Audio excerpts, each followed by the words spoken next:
Hello and welcome to my channel Inspiring Life Changes. My name is Colette and I'm here today to do a reading for the collective astrology for this full moon. It's taken place earlier today, about 2 hours ago now I believe, while I was actually doing my tarot reading at that time. So you may want to check out the tarot reading that I did previously as well, which I will be uploading onto my channel at some later date today. And hopefully I'll be able to get this one up today as well. If not, it will go up tomorrow at some point. Welcome back to any of you who've been to my channel here before. You know that I do both the new moon and the full moons, and for any of you who haven't been here before, if you're interested in astrology, there is a free description or free link, natal chart link in the description box down below.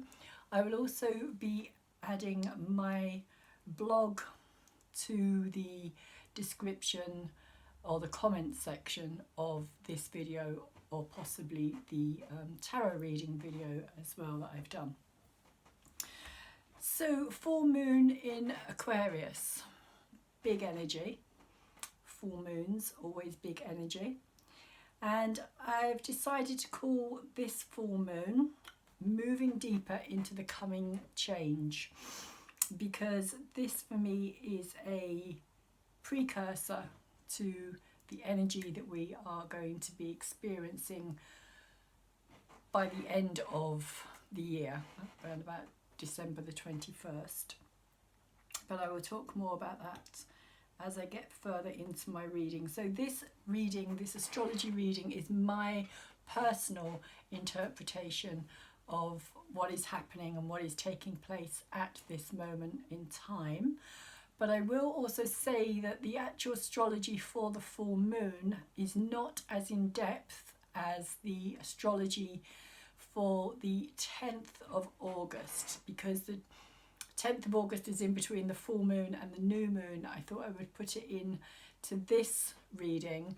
So I've done a little bit around the full moon energy, but most of my astrology is focused on the energy of what is happening at the conjunction point of Mars and Black Moon Lilith, which really are the stars of the show for the next 10 weeks. And what is going to be happening there for us is pretty major, I feel. So the full moon energy is when the divine masculine energy, the sun, opposes the divine feminine energy, the moon, during a full moon. And that's how we get a full moon, because we have the sun's bright light shining on the moon.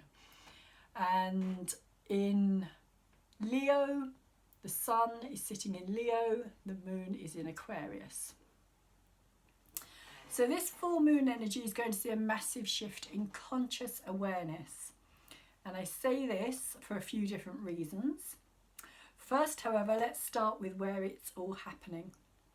This full moon on 3rd of August is taking place in the sign of Aquarius at 11 degrees 45, or you could round that up to 12 degrees. And it's happening at 16:58 UK time, so like I said, it has already happened. In the sign of the 11th house, and it is opposing the sun at the same degrees in the sign of Leo, 5th house energy.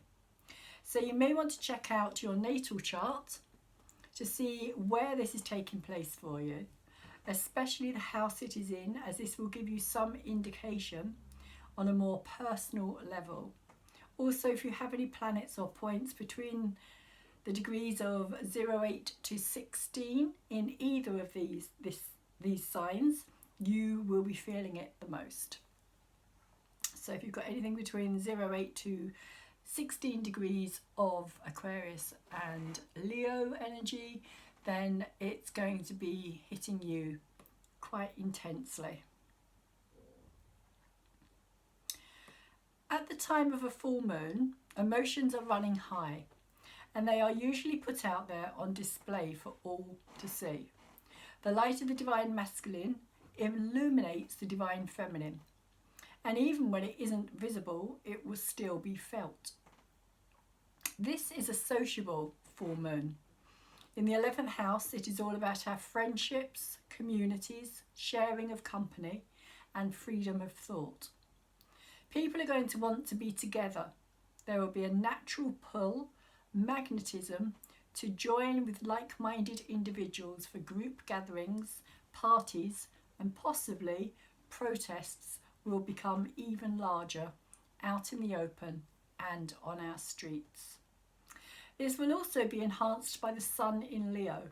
People want to have fun and enjoy life. However, it is that it has to happen. This full moon is likely to bring out the rebellious side of our nature. Not least because at this time, both the sun and the moon are in a T-square with Uranus at 10 degrees, 36 minutes in Taurus. Here we see the divine masculine has returned to his palace. He has left the watery feeling world of Cancer behind and is now in his own element. The Emperor is fired up, hot, courageous, passionate and looking for fun. This is the 5th house energy of Leo. The lion, the king, masculine ruled. The sun represents our ego, our outer personality. It is the reason why sun sign astrology is so popular. Sadly though, in that popularity, typical sun energy, every other planet takes a back seat behind the glare of the spotlight of this center stage energy.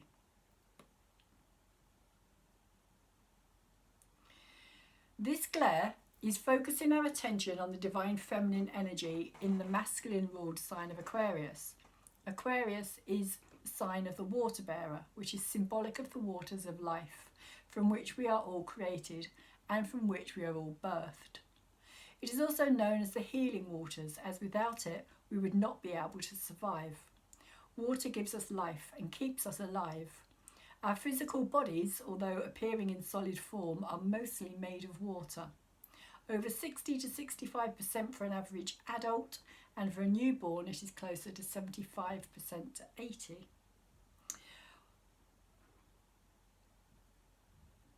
Water that makes up our mass, so we are mostly water, we are more water than anything else. The symbolism here can also be seen as being spirit or source energy that is being poured from the pitcher held by the bearer. So if you don't know what the symbolism of the Aquarius sign is, it is a human being, either a male or a female. Originally I believe it was a masculine, it was a man that was holding a pitcher of water and pouring it out from the heavens.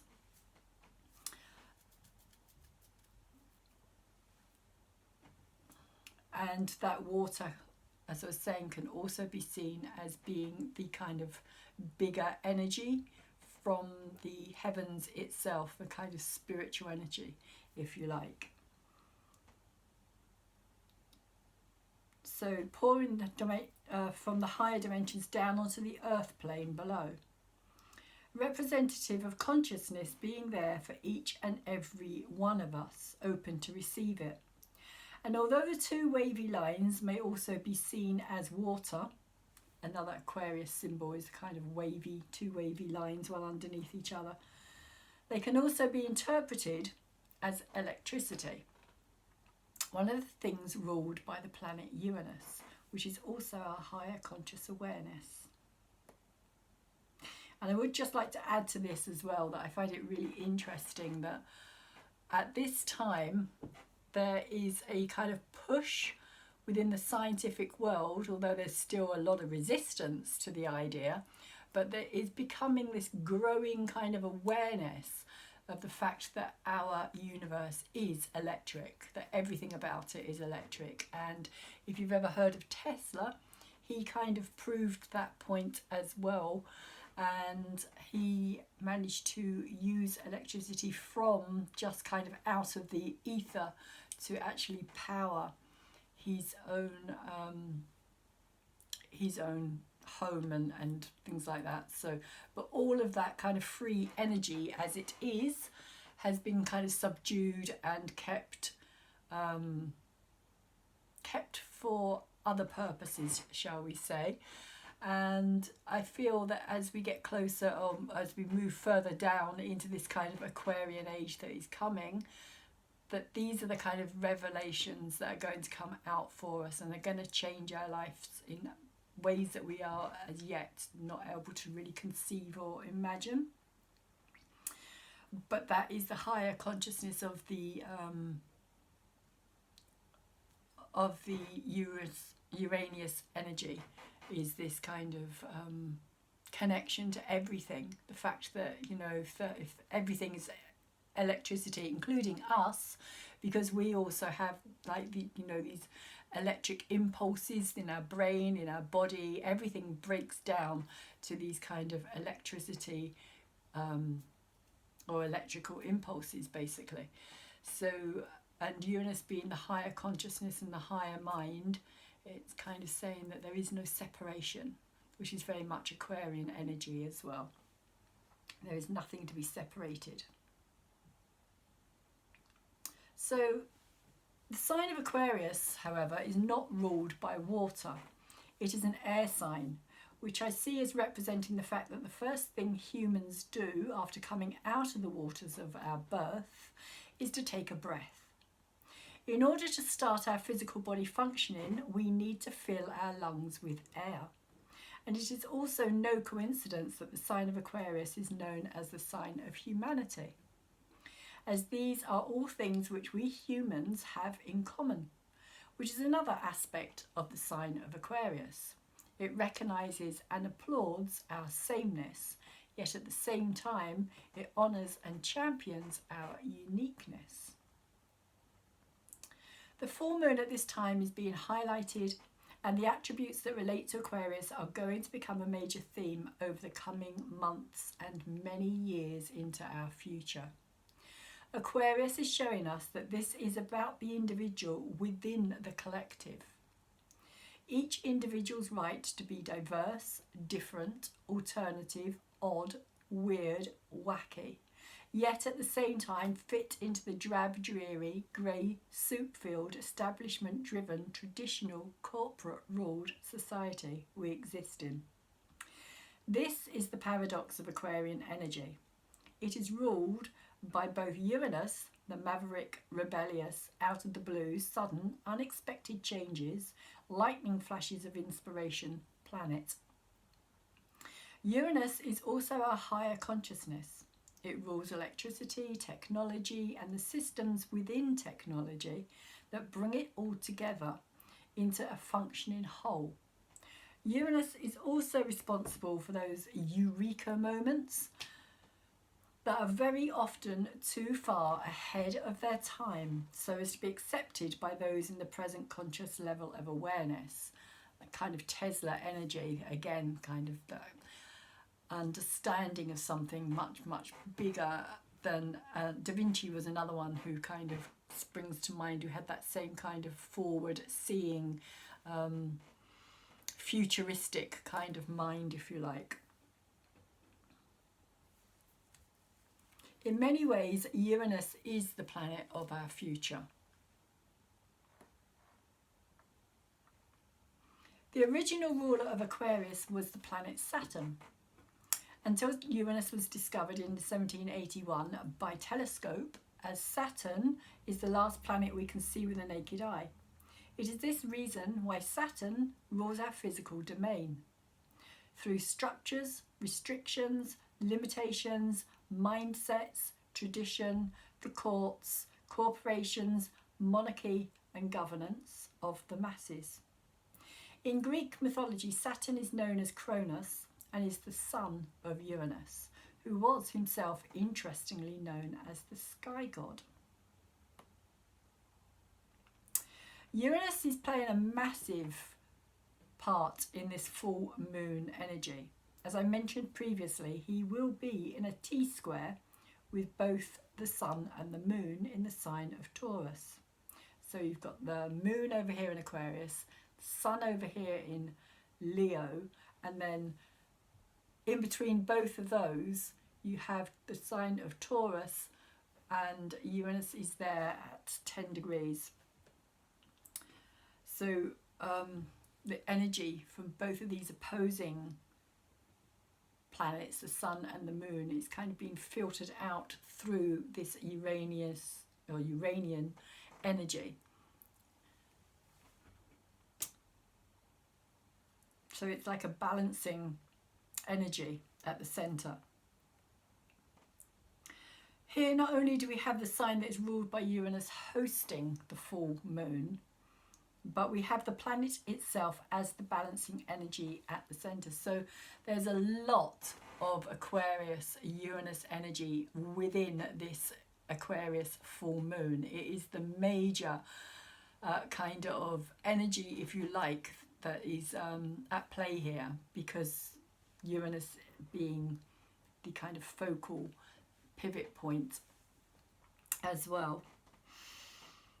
So once again we have this seesaw energy that we experienced last full moon in the sign of Capricorn.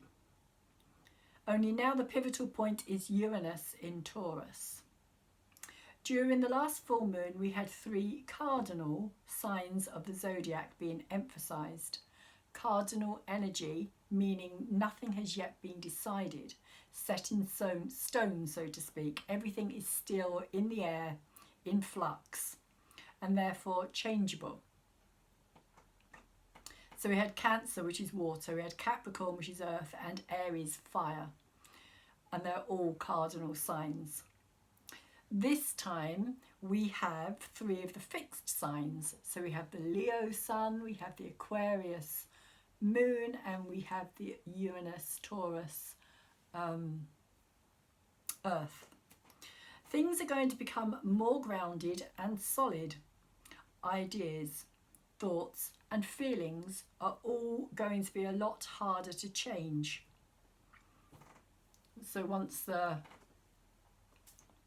mind has set its purpose, it will be a lot easier to take action towards whatever it is that we're kind of aiming for, whatever it is that we're wanting, wherever it is that we're wanting to go.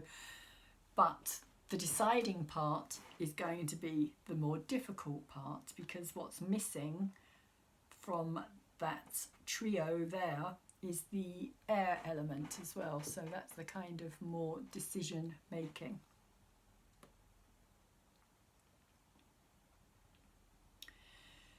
So as I mentioned before,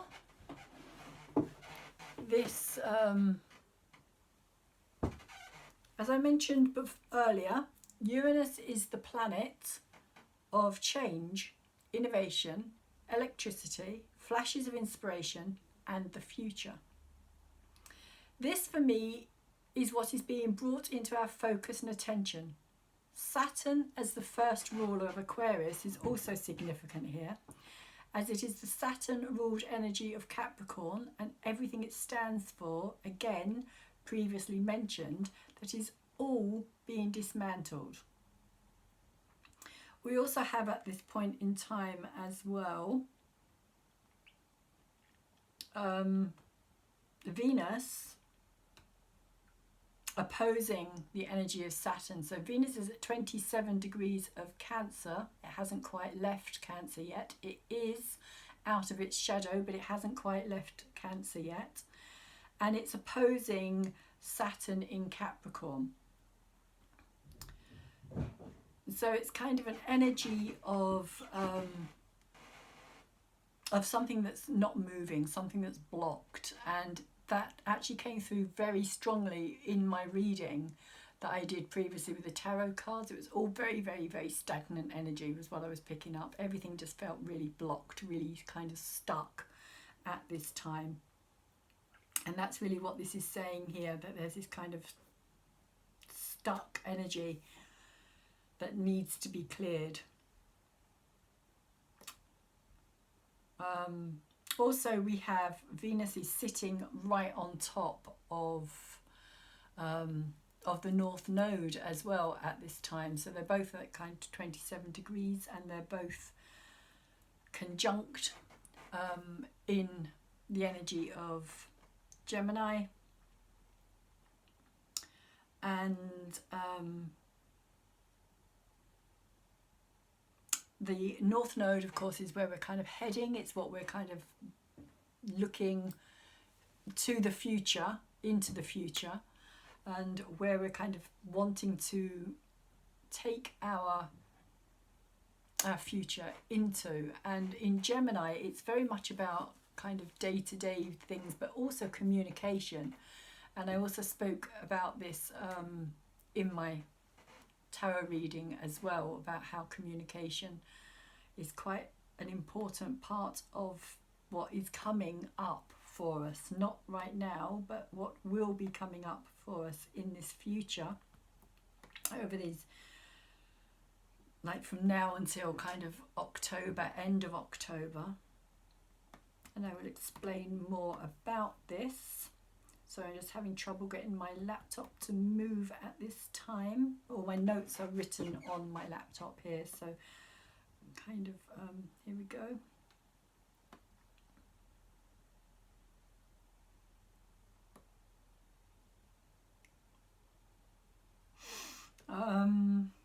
Yeah.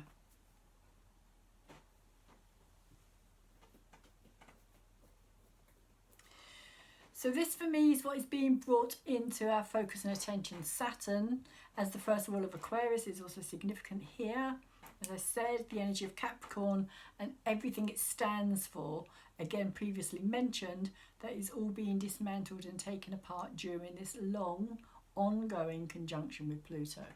So all of that energy is still there as well. The trio are still doing their thing in Capricorn. They're still dismantling, taking apart, kind of bringing things up to the surface as well. And all of that energy is being given an extra boost here by the input of Jupiter, as the trio are still making their way backwards through the sign ruled by the Lord of Karma, which is a bigger energy as well. It's kind of a bigger energy in the sense of where the world is heading, where we're coming from and where we're heading into. This full moon in Aquarius is a herald for what is coming in our not too distant future, as both Saturn and Jupiter will be meeting at the 0°00 point of Aquarius on December the 21st, winter solstice, in the Northern Hemisphere. Interestingly, at the time of the summer solstice, June the 21st, we just had, we had a 0°00 new moon solar eclipse in the sign of Cancer. Eclipse energy lasts for about 6 months.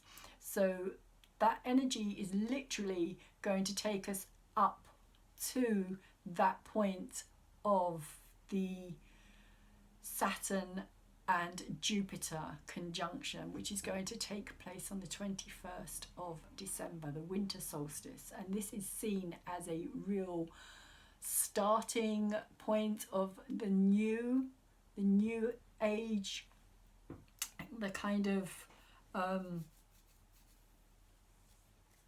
the future.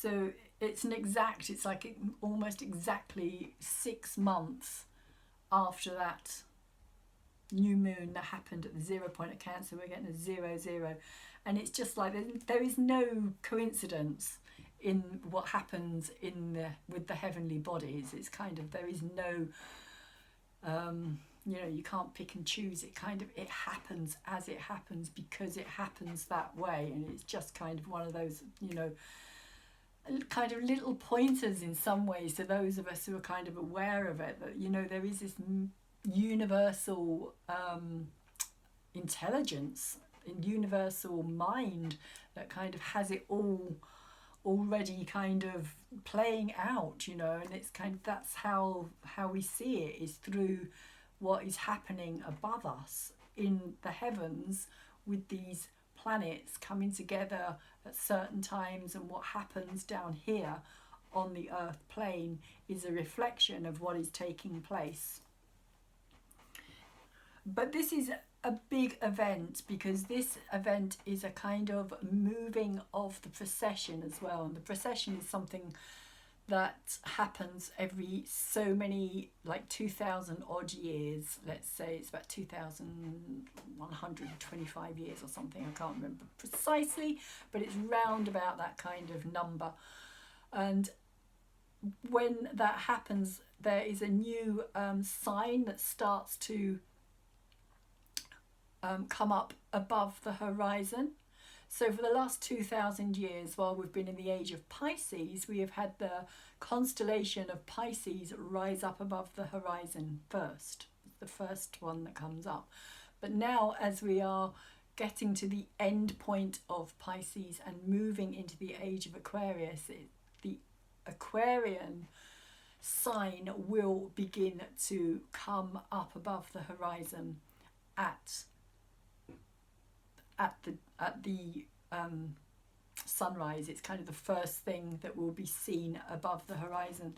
So, and that will last for another 2,000 odd years until it shifts into the next sign, and the next sign will be Capricorn, because it goes back the way rather than actually forward. It goes retrograde, at least at the moment. Whether it's always been that way, I couldn't say, and whether it will stay that way, I couldn't say.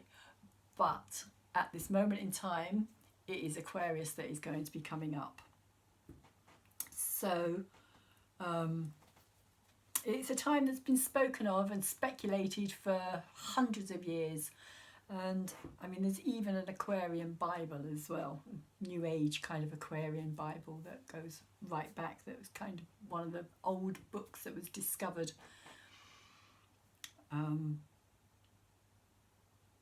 That talks about the age to come, the age of Aquarius to come, because each age is depicted by a certain kind of shift of consciousness and awareness.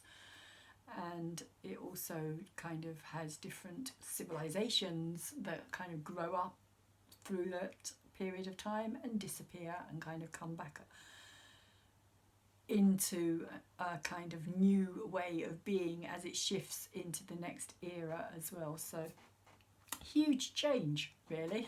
Huge change is coming, and that's what all of this is about at this moment in time. What we're living through right now in 2020 is this ending of the world the way we know it, in order to bring in this new energy. So yeah, the fabled age of Aquarius. And at the time that this conjunction between Saturn and Jupiter takes place as well, the Sun will also be in Capricorn again, which is kind of where it all started back in January, of course. So the world is going to change, and the powers, Pluto, that think they be Saturn, is going to try and restrict, limit and restrain that change with all its might. And you can see that happening already. If you look around the world, there is certain dictates that are coming out about how we can and cannot do what we want to do. It's the curtailing of our freedoms in many ways. So it is my belief one of the reasons that we are being told, forced, encouraged and punished over the whole mask charade is about taking away our voice. This is slavery versus freedom. And the rights we have as individuals to voice our opinions is now being literally masked. This is another interesting fact to do with the South Node as well. Sorry, the North Node in Gemini as well. This kind of voice, this kind of new narrative, this new communication, which is kind of what Venus is bringing in here as well, with this kind of Venus connection that's happening at the same time as this full moon in Aquarius as well. Mercury energy, Gemini energy, communication, the mind, the way that we think, the way that we express. So there is this kind of, I feel personally, this kind of restriction that is being taken, that is happening to us also because we have this blockage from Saturn at this time as well. Opposition happening between Saturn and Venus here, and the the north node. The south node is in Sagittarius, and that's another interesting energy which I haven't really gone into here, but briefly, south node is about kind of everything that we need to release, and in Sagittarius for me it's kind of saying that we need to let go of the picture that we have in order for there to be a bigger picture, because Sagittarius is all about seeing the bigger picture and kind of pushing beyond the boundaries. It's also about truth and freedom, but at the same time it's kind of, we have this limited view of what that is, so we need to let go of what we believe that to be, and that also includes religion as well, like controlled religion, and we need to free ourselves from those energies. That's what the South Node is saying at this time in Sagittarius.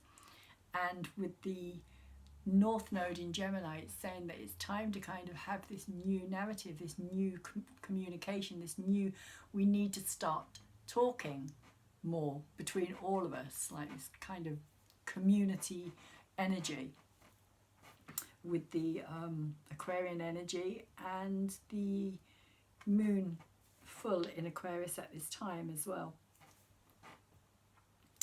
So where was I? Let me just check where I was. I've just gone off on a complete tangent there, which I do tend to do, I must admit. So yeah, masks. Uranus is our high consciousness. It represents the great awakening of the mass conscious awareness. Something the Saturn-ruled powers that believe they are more superior to the rest of us can't allow to happen.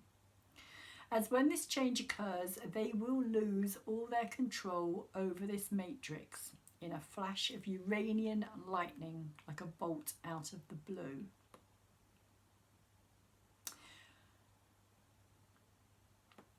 So you cannot stop an idea whose time has come, no matter how powerful you may believe yourself to be.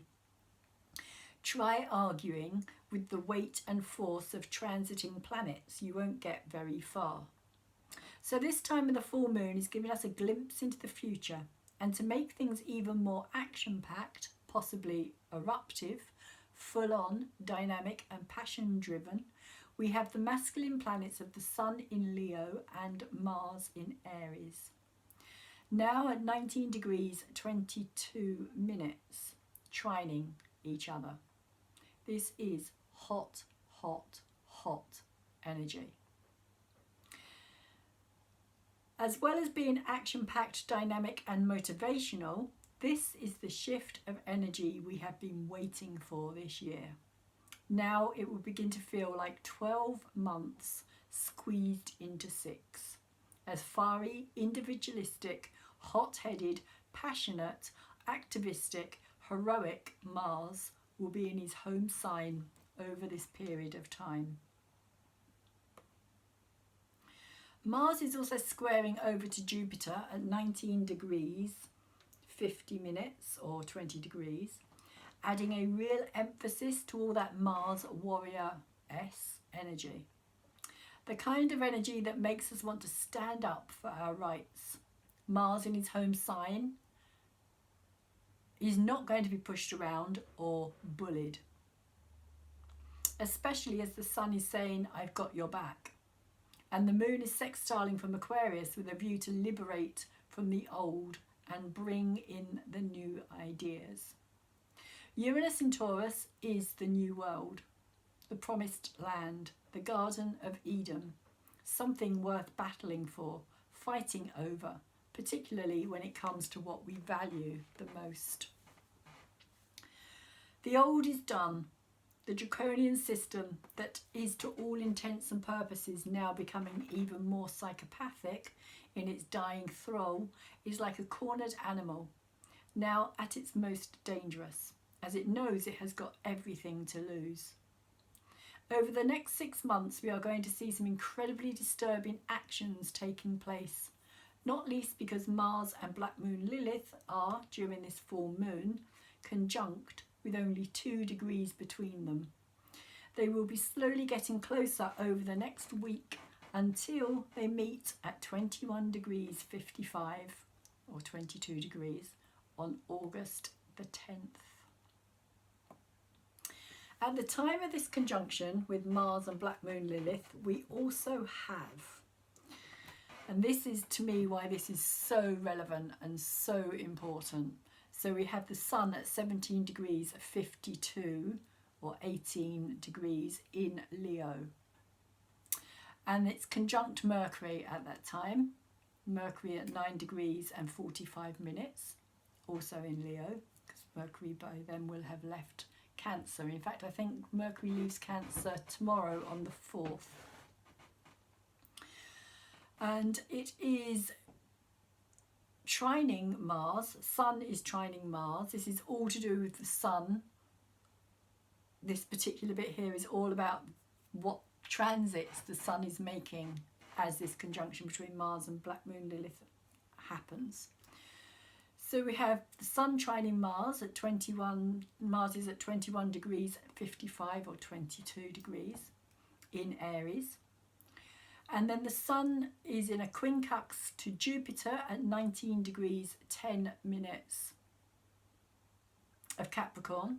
And it's square Uranus, 10 degrees 40 minutes in Taurus. Uranus is in shadow here because Uranus is going to go retrograde around mid-August.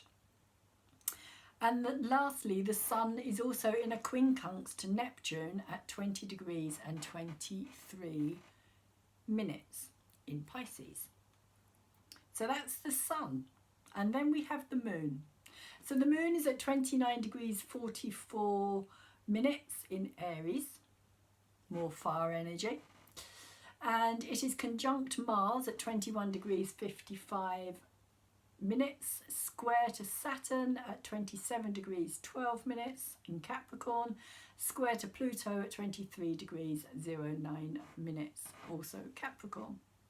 Mercury is at 09 degrees 45 in Leo, and it is square to Uranus at 10 degrees 40 minutes of Taurus.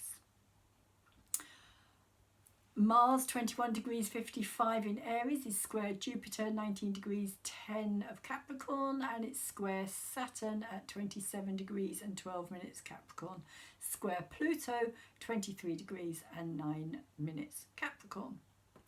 Lilith is at 21 degrees 55 Aries and is trining the Sun at 17 degrees 52 minutes in Leo. She is also conjunct the Moon at 29 degrees 44 minutes in Aries. She is conjunct Mars at 21 degrees 55 minutes. She is squaring Jupiter, squaring Saturn and squaring Pluto. This is major energy. One more is Chiron. Chiron is at 09 degrees of Aries and is trining the Sun and also trining Mercury. So by any stretch of the imagination, this is intense energy. It's major, mega intense energy. There is so many squares there by Lilith and Mars over to Saturn, Pluto and Jupiter. The Sun is trining both Lilith and Mars. And I will go through and explain what for me this is kind of representing. So the two most important energies here are Mars and Black Moon Lilith. If ever there was a time when the world is going to be shocked by what they see and hear, the period from the full moon up to this Mars Black Moon Lilith conjunction has the greatest potential to bring this about. at this time and leading right into the autumn. On September the 9th, Mars will station direct at 28 degrees and 8 minutes, almost out of his home sign. It is the reason for Mars being in Aries for the whole of the second half of the year. So he's going to get to 28 degrees, he's going to station direct, he's going to stop, and then he's going to go retrograde, and Mars is going to travel all the way back. And of course then he'll station direct again and go back over that same point again. So Mars is there until right through until the end of 2020, more or less, but 6 months in Aries. Which also means, because he's retrograding backwards, that not only are we going to have this conjunction with Mars and Black Moon Lilith once, we are going to experience it twice. Possibly even 3 times. I haven't actually looked into that, but it is a possibility that they may again, it depends where Black Moon Lilith is, but they may even meet up 3 times with Black Moon Lilith, possibly in 2021. I don't know, I will have to check that out. But definitely for the rest of the second half of the year.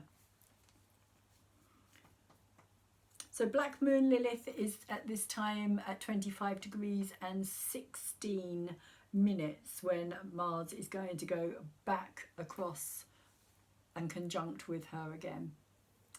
Mars is turning retrograde, yeah, and they will meet again. I have spoken about the Black Moon Lilith energy previously. She is in astrological terms known as the apogee point of the dark side of the moon. So she's the furthest away point of the dark side of the moon. When the moon is furthest away from us, which is apogee energy, that means that the moon or any planet, when it's further away, it's at apogee from the Earth. But the dark side of the moon is the side that we never actually get to see. So the apogee point is the Black Moon. It's known as the Black Moon Lilith point. So that's the astrological terms for this energy. But in symbolic terms, this energy relates to the moon. It also therefore relates to the emotions, and the moon is said to also represent the female psyche. Black Moon Lilith is a representation of hidden sexual desire, and most specifically that of the forbidden fruit. The name Lilith itself originates from the idea of a desert demoness known as Lilitu, who appears in the Bible. Many myths and legends have grown up around this demoness, one of them being the succubus, who it is said would steal the seed from young men in order to give birth to over 100 babies a night, which she would then devour as part of her sexual hunger lust. It was also said that her breasts were full of poison, and she would take the babies from their cradles and feed them her poison instead of their mother's milk.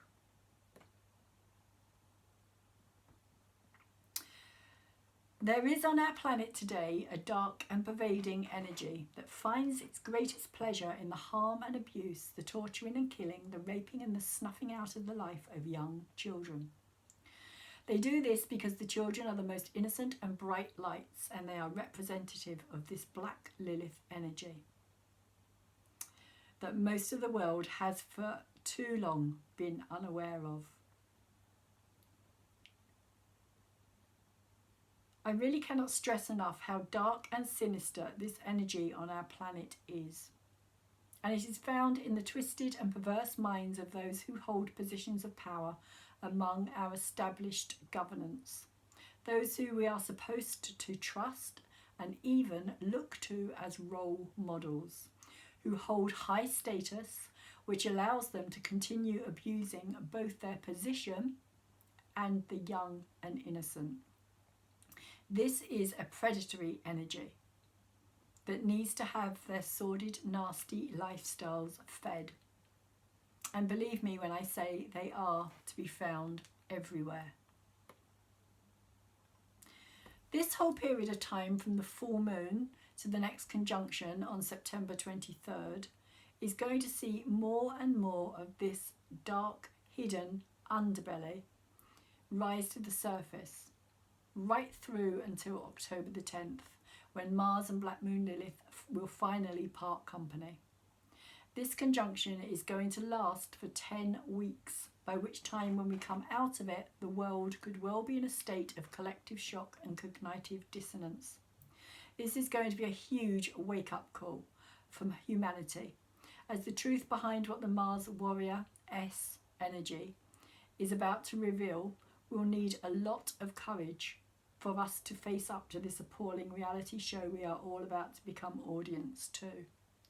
As no one truly wants to see, hear, nor believe just how low and depraved the human race can sink.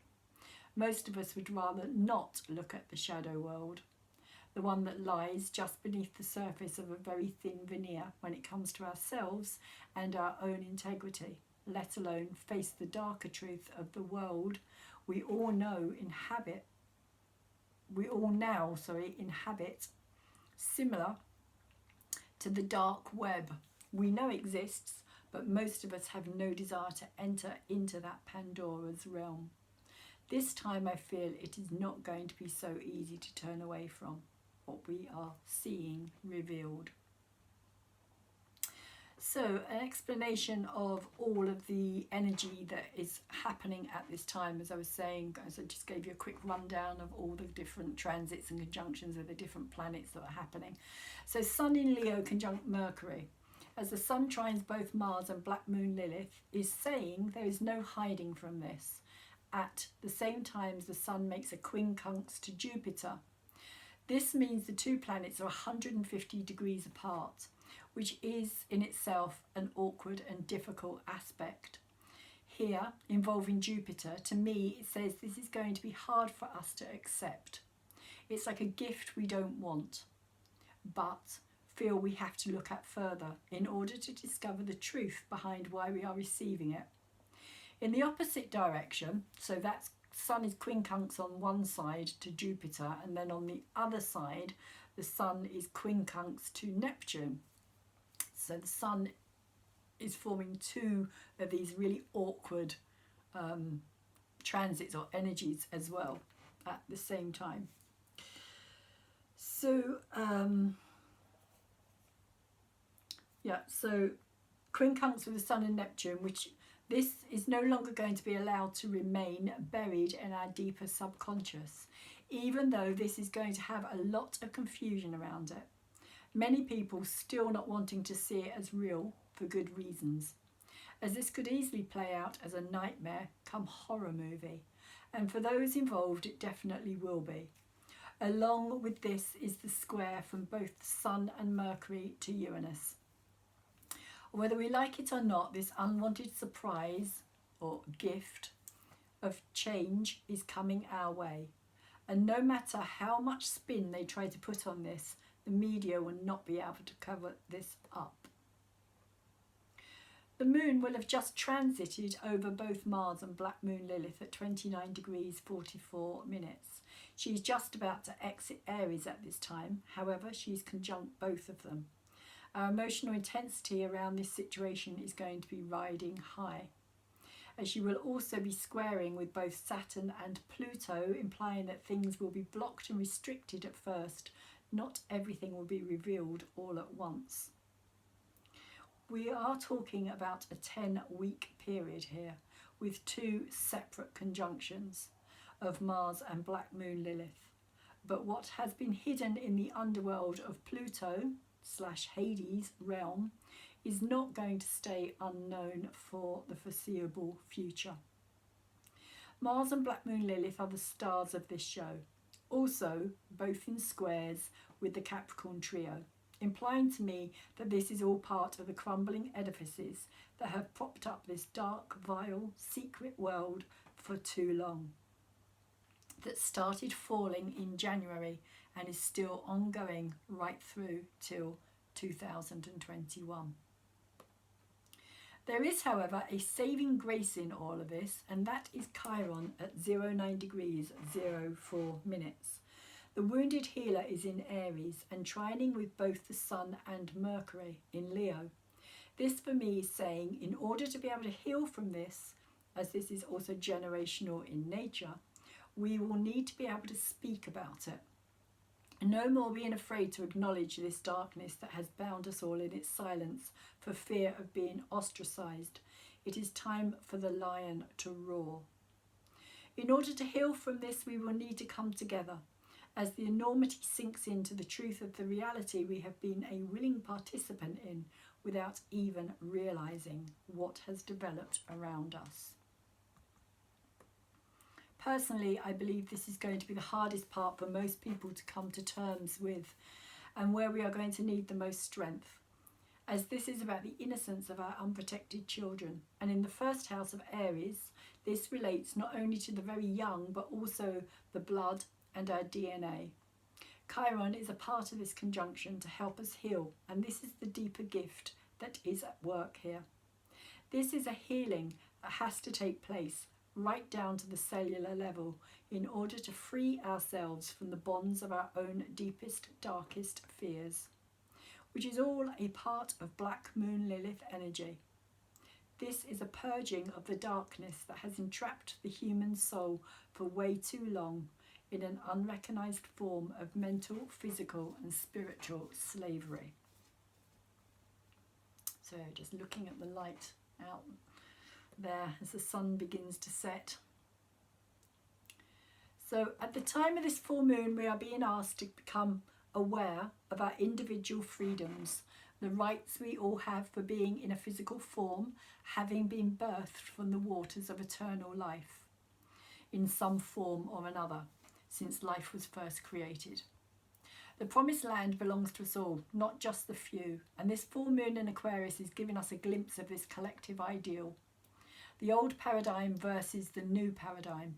The future we are wishing to create exists in our present time, an understanding of the potential within all of life, stretching out before us and realizing that we the people are here now to bring in this future. So the Sabian symbol for this 11 degree point of Aquarius is: during a silent hour, a man receives a new inspiration which may change his life.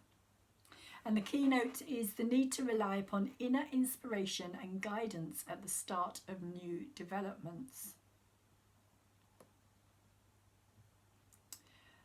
So what is implied here is the essential value of keeping open to the descent of spiritual or soul forces, especially when a new period of individual activity is about to begin. The individual should not depend mainly on outer circumstances and on traditional and, in a sense, external, because collectively formulated, incentives. There is a creative power within a power that can be tapped, or rather that should be allowed to flow into the brain consciousness or the hands which write or fashion materials into original forms. This is the first stage in the 63rd sequence of 5 phases of activity. It refers to the overshadowing of the individual consciousness by an inner yet transcendent power.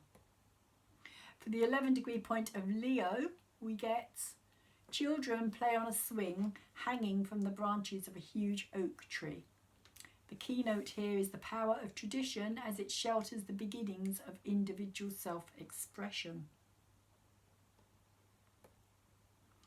The great tradition of mankind has been symbolized by a vast tree, every spiritual teacher being one of its many branches, issuing from the one trunk of a primordial revelation. As a man begins his spiritual journey, he's like a child in a state of excitement, playing with rhythmic up and down moods. He plays with words and concepts which hang from the branches of the tradition, and often the whole quest is mainly a game for him. Yet he is securely held by the tree, protected by its foliage from too great and burning a light. This begins the 77th fivefold sequence of symbols. It deals essentially with a release of emotional intensity at various levels of the individualized consciousness as it reacts to the newly developed potentialities of the mind. We are dealing at this first stage with the spontaneous activity of the innocent mind. And lastly, I thought I'd put in the conjunction point of Mars and Black Moon Lilith. So this is taking place at 21 degrees of Aries. And it says a pugilist enters the ring. A pugilist apparently is a boxer. And it says the keynote, the release and glorification of social aggressiveness. Here we find potency glorified as muscular strength and will to power. Because it is potency operating at a harshly competitive level, it can and often does imply the possibility of defeat or disfiguration. In one sense, the symbol translates into social terms, the primordial struggle for survival of the fittest, adding to it an eagerness for social frame and social power, i.e. money. In another sense, the ring with two fighters in it can be referred to the Tai Chi symbol and the interplay between yang and yin. Each of the two types of energy wins in turn. Victory is always temporary in a dualistic world. This is the first stage of the fifth fivefold sequence of cyclic phrases. Potency and the twofold possibilities inherent in any release of power are seen operating at the socio-cultural and emotional level. The symbol reveals man's deeply rooted feeling of admiration and envy for whoever can generate overwhelming power. And so I've left a link for this as well in the blog for anybody who's interested in finding out more about the Sabian symbols. And so I will just finish that there and say crazy times lie ahead. Until next time, as above, so below, and time is here now.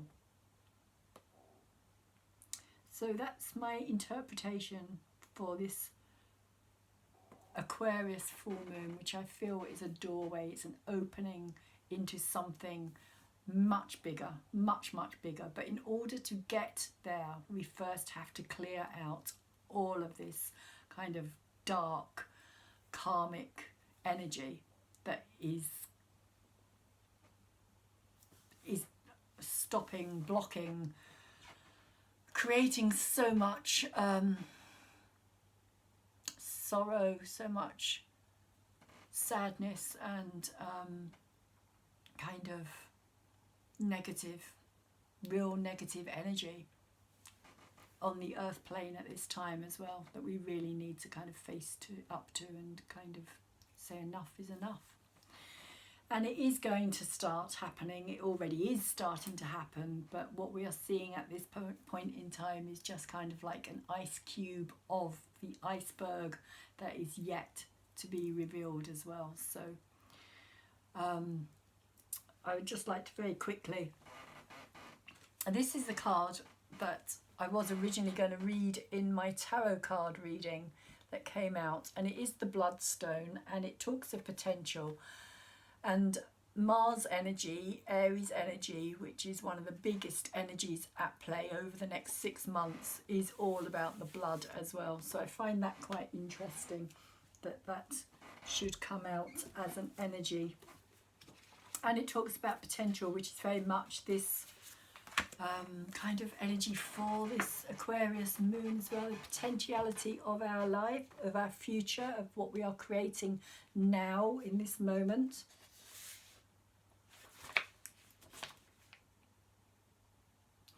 So I'm going to start reading it from here and just say, for better or worse, potential is influenced all along the way by external forces.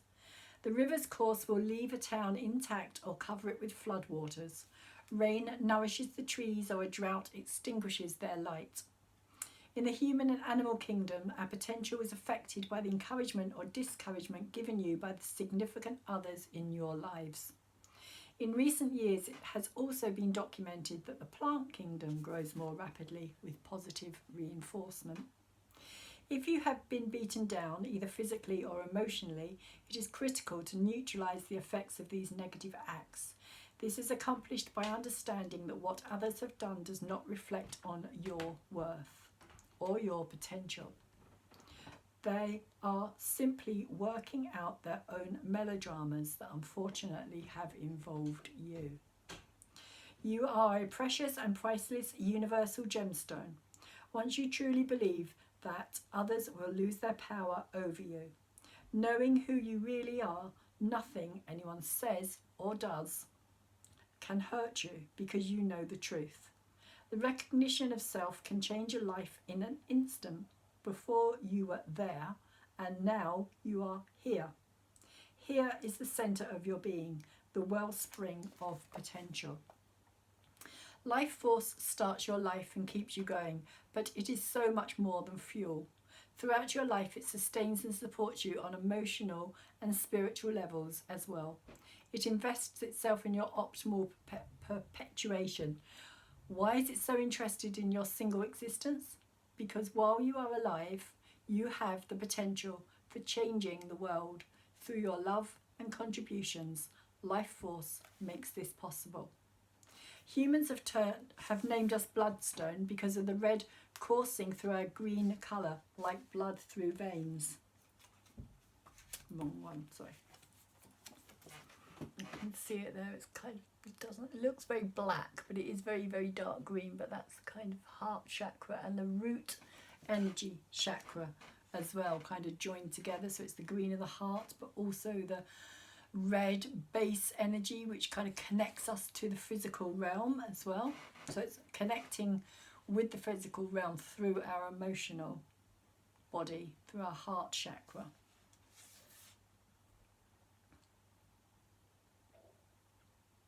The red of the root chakra produces enlivenment and vitality.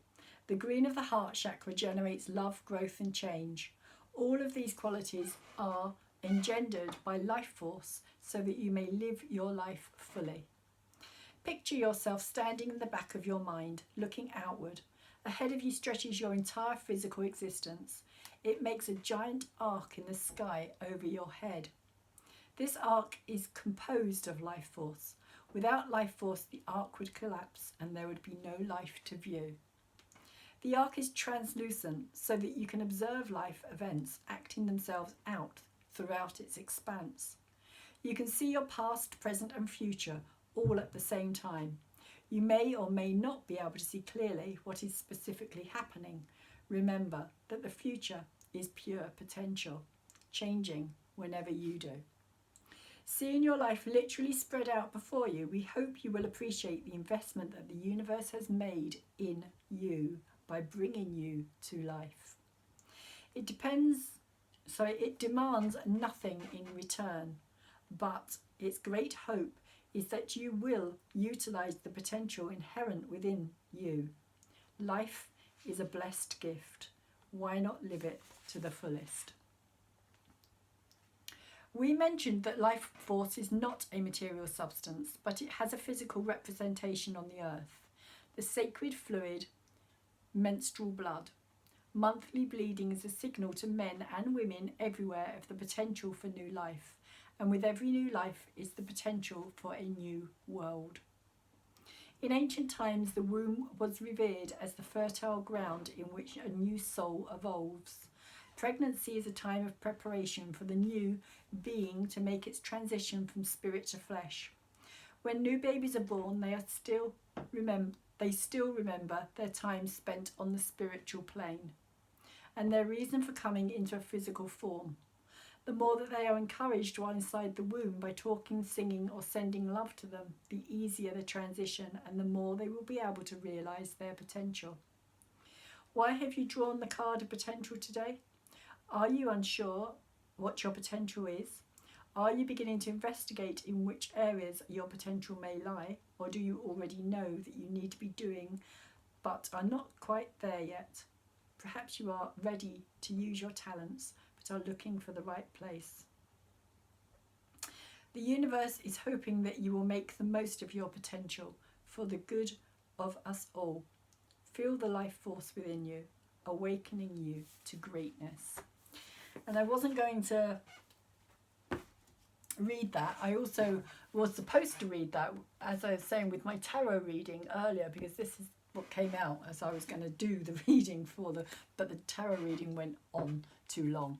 And so I decided I couldn't read this one as well. And I thought I would read it during this reading, but I didn't realise how fitting it was, in the sense of the kind of life force energy, what I was talking about, the waters of life as well, and how it also can be represented by spiritual life force energy. So there is a connection there, which is quite interesting. And also the potential as well, the potential for our future as we head towards this new world that is being created in every moment of what we are living through at this present time. So I'm going to leave this astrology reading here and say I really hope that you have liked it, or that it's helped you in some way, to give you a bit more understanding of what's taking place, and also what is yet to happen for us over this coming kind of month from the full moon to the full moon. I will also be doing the new moon halfway through this month as well. And so just like to say, if you did enjoy my video, please could you thumbs it up for me, because it helps to get it out into the bigger YouTube world, where the algorithms pick it up and take it out, and kind of more people get to see it. Hopefully more people will come back to my channel. I have lost a few subscribers as well. I don't know if that's due to the YouTube algorithms. I know that they do remove subscribers, so if you were subscribed, if you're watching this video and you're not subscribed now, please could you subscribe again. I really, really, really do appreciate you being here and helping to grow my channel. And also, could you tap that bell? It may be that some of you have decided that this isn't for you, and that may be why I've lost a few. It's only a tiny amount, but I haven't got huge amounts at this moment, so it's a little bit like, oh. But I understand that if people are not kind of like, you know, open to my readings, then obviously they're not going to get anything from it.